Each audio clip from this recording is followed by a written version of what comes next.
I grew up in a small village on the outskirts of Cologne, Germany, a quiet place called Porsfeld, where time seemed to stand still. Back then, most of the residents were elderly. Life moved slowly, the air smelled of damp earth and old wood, and the only thing that connected us to the outside world was the airport a few miles away. Nothing exciting ever happened here, until the early 90s. That was when the disappearances began. Parents whispered about missing children. One after another, they vanished without a trace. The police searched. Posters went up on every lamppost, but there were no answers. The whole village grew paranoid. Mothers walked their children to school and back. Fathers installed extra locks. Even the church bells started to sound mournful. My mother, Ingrid Brown, was especially cautious. "You don't go out after dark, Malik," she warned. "Promise me." And I did, until the night I broke that promise. She had dozed off on the couch, the television murmuring quietly. I saw my chance. I slipped on my sneakers and crept outside. The summer air was cool, and the moonlight painted the cobblestones silver. I just wanted a little adventure, something to break the endless quiet. I wandered through the empty streets, past shuttered bakeries and silent houses, until I reached the edge of the woods. The trees swayed like tall shadows, whispering secrets. I played there for a while, chasing imaginary monsters, losing track of time. By the time I looked up, the sky had turned dark violet. I decided to head home when I noticed a faint light in the distance, coming from the old village church. That was strange. No one should have been there at this hour. Services ended long before sunset. Curiosity tugged at me harder than fear. I crept closer, keeping to the trees. The stained glass windows glowed dimly from within. As I approached the side wall, I heard something, a voice. A man's voice, low and hurried. I peered through a window and froze. It was Father Carsten Müller, our priest. Only a few candles burned, but their flames threw his shadow across the wall, long and monstrous. He was muttering to himself, pacing, sweating. He didn't look like the gentleman who smiled during Sunday sermons. He looked frightened or guilty. I circled around to the back door. It was unlocked. My heart pounded, but I pushed it open and slipped inside. The air was thick with wax and something metallic. Blood. No, I told myself, it couldn't be. Father Carsten moved toward the basement steps. When his footsteps faded below, I hid behind the pews. A few minutes later, I heard the creak of the door again. More voices.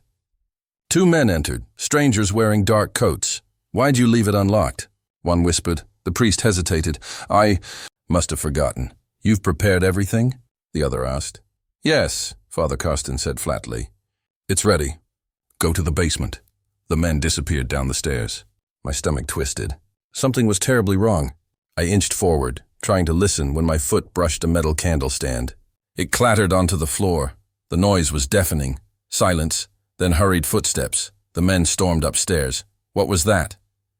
one demanded. "Just the wind," the priest said quickly. "Don't worry." I held my breath so hard it hurt. From where I crouched, I could see the priest's face illuminated by candlelight. His eyes darted across the room like a predator's. "I'll give you half now," one of the men said, "and the rest tomorrow." They exchanged something. I saw the glint of money. And then the men left through the back door. When the priest was alone, his face changed. The nervousness melted away, replaced by something cold, inhuman. He smiled, a slow, cruel smile. His footsteps echoed through the church as he began to speak softly. "I saw you. Little boy." Every muscle in my body turned to ice. He knew I was there. "You don't need to hide," he said, voice sing-song, almost playful. "Come on out. I'm a nice man. Let's play." I pressed myself deeper into the shadows, biting my lip to stop from whimpering. He prowled between the pews, his shoes tapping on the old wooden floor. "You can't hide for long," he murmured. Then, silence again. I thought maybe he had left. I waited. 10 minutes, 20. Finally, I crawled from my hiding spot, trembling but desperate to get out. I turned toward the exit and froze. Through the same window I'd looked into earlier, the moonlight framed a silhouette. Father Carsten stood outside, his face twisted in a grin that didn't belong to any man of God. "I told you I'd find you," he whispered, voice muffled through the glass. "Let's play." He lunged for the door. I bolted behind a cabinet, heart hammering against my ribs. The heavy door crashed open. His footsteps thundered across the floor. "I'm going to kill you, you stupid boy," he screamed, his voice echoing like thunder in the sacred hall. I squeezed myself into a small wooden closet and peered through a thin crack. He was right there, inches away, breathing hard, muttering prayers warped into curses. Then he laughed. A horrible, wheezing laugh that made bile rise in my throat. "You really are a stupid boy," he whispered, reaching for the closet handle. The door creaked open. "Police! Drop to the ground!" Blinding lights flooded the church. Officers rushed in, shouting. The priest turned, eyes wild, before they tackled him to the floor. And then I saw her, my mother, running through the doorway. Tears streaming down her face. She'd found me. She'd told the police everything. She'd known I would sneak out and had hidden a small tracker inside my shoes, a safety experiment from her work at the airport. That decision saved my life. The police went into the basement and found them, 2 missing children, terrified but alive. The priest had been part of a network trafficking kids for their organs. I never forgot the sight of him being dragged away, still smiling like he'd won something. Since that night, I've never stepped inside a church again, because sometimes evil doesn't hide in the shadows. Sometimes it wears a collar and calls itself Father. I used to believe in the church. For years, it was my home, a big modern one with a cafe in the lobby, a worship band, and hundreds of people who called themselves family. That's where I met Selina Moore. She was kind, soft-spoken, the sort of woman who remembered birthdays and brought soup when you were sick. She was married to Caleb Moore, the church's golden boy. Everyone loved him. He played guitar on the worship team, always smiling, always saying the right thing. They looked like a perfect couple, but behind that smile was something dark. When it was just me and Selina, I saw what no one else did. I saw how his eyes turned cold when she laughed too long at someone else's joke.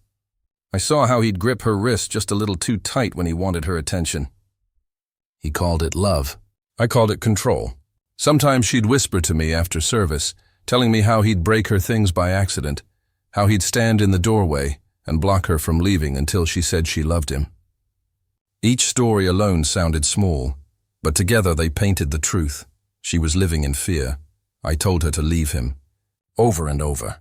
But she was scared, not just of him, but of the church. Our pastor preached that divorce was a sin worse than anything. A wife's duty, he'd say, is to forgive and heal her husband. She believed that, even when it broke her. Then, one night, everything changed. At 3 a.m, I got a call from St. Joseph's Hospital. Selina had been admitted and listed me as her emergency contact. When I got there, I froze. Half her face was wrapped in blood-stained bandages. She looked at me and whispered, "He did this." Her voice cracked as she told me what happened. She had packed her things to leave, but Caleb came home early. He saw the bag. He didn't shout. He just walked to the closet, opened his gun safe, pulled out a handgun, and pressed it to her temple. "You think you're going anywhere?" he asked. She thought she was going to die. All she could think about was not wanting his face to be the last thing she saw. So she shoved his arm. The gun went off. The bullet tore through the top of her ear, grazing her scalp. A centimeter lower and she'd be dead. Caleb dropped the gun, crying, saying it was an accident. He called 911 and told them she had grabbed his weapon. I brought her home from the hospital. The police had taken his guns, and she got a restraining order. The next day, she filed for divorce. For the first time in years, she smiled. I thought it was over. But the real horror hadn't even started. 2 weeks later, we went back to church. People stared at us, not with sympathy, but with judgment. After the service, Mrs. Voss, the pastor's wife, approached with that sweet, poisonous tone. "Selina, dear," she said, "we've been praying for you and Caleb. This must be so hard on him." I blinked in disbelief. "Hard on him?" But she went on. "He's been in Pastor Jonah's office every day, repenting, weeping. He said it was all a terrible accident." Selina spoke softly. He held a gun to my head. Mrs. Voss smiled. "Yes, but you pushed him, didn't you? You mustn't provoke your husband. A wife's spirit should bring peace, not conflict. I felt sick. Then the phone calls started. Elders, friends, people we once trusted. Selena.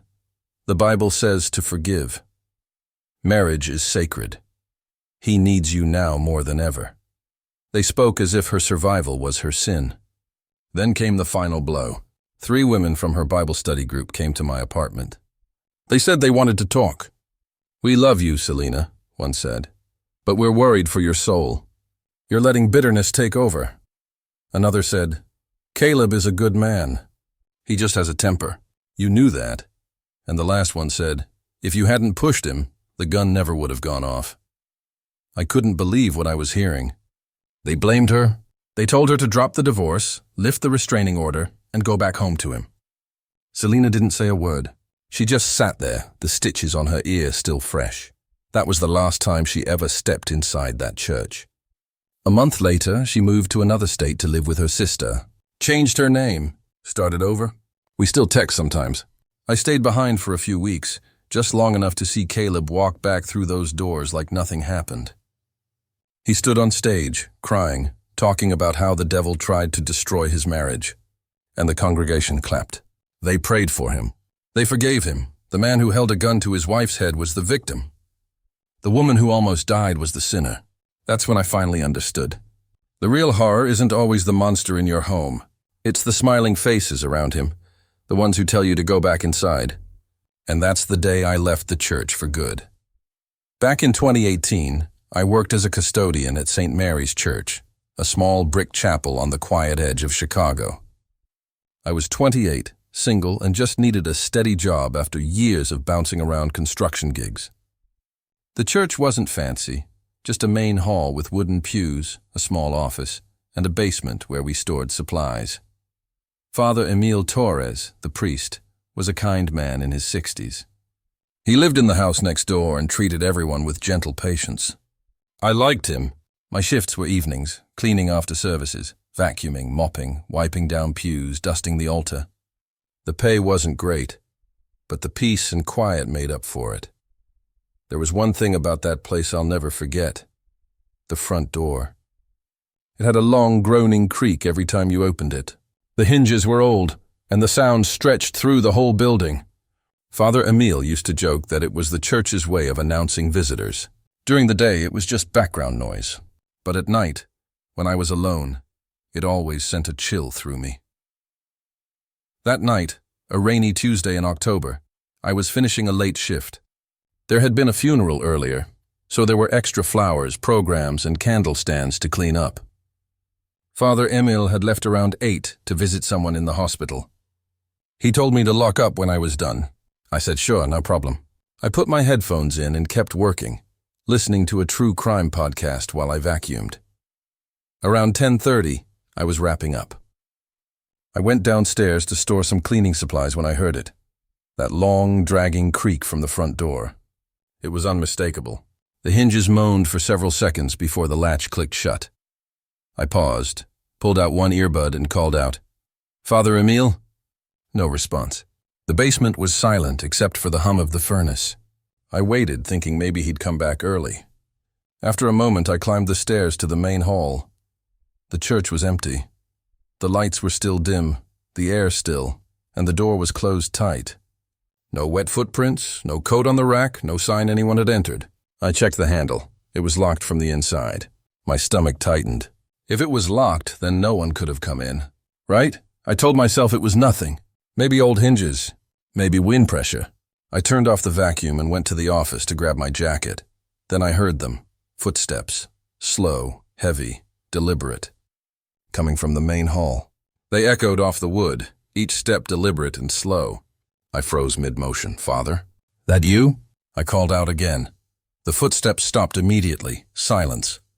That's when every instinct told me I wasn't alone. My hands were shaking as I reached into the drawer for my big Maglite flashlight. I clicked it on and stepped out carefully. The beam cut through the dark, dust swirling in the light. Hello? I said again, louder this time. Church is closed. Nothing. Just the rain tapping the stained glass. I started checking the place, one section at a time. The pews were empty. The confessional doors hung open. The choir loft upstairs was silent except for the faint creak of the steps beneath me. No one there.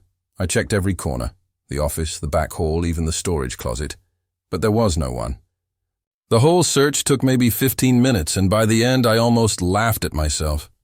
Probably the building settling, I thought. Old wood, old sounds.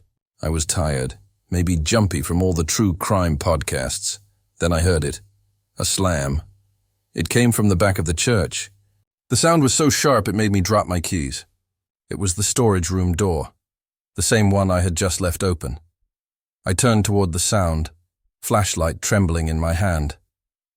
That door didn't slam on its own. It was heavy, fitted with a slow-closing hinge. You had to pull it hard to make it bang like that.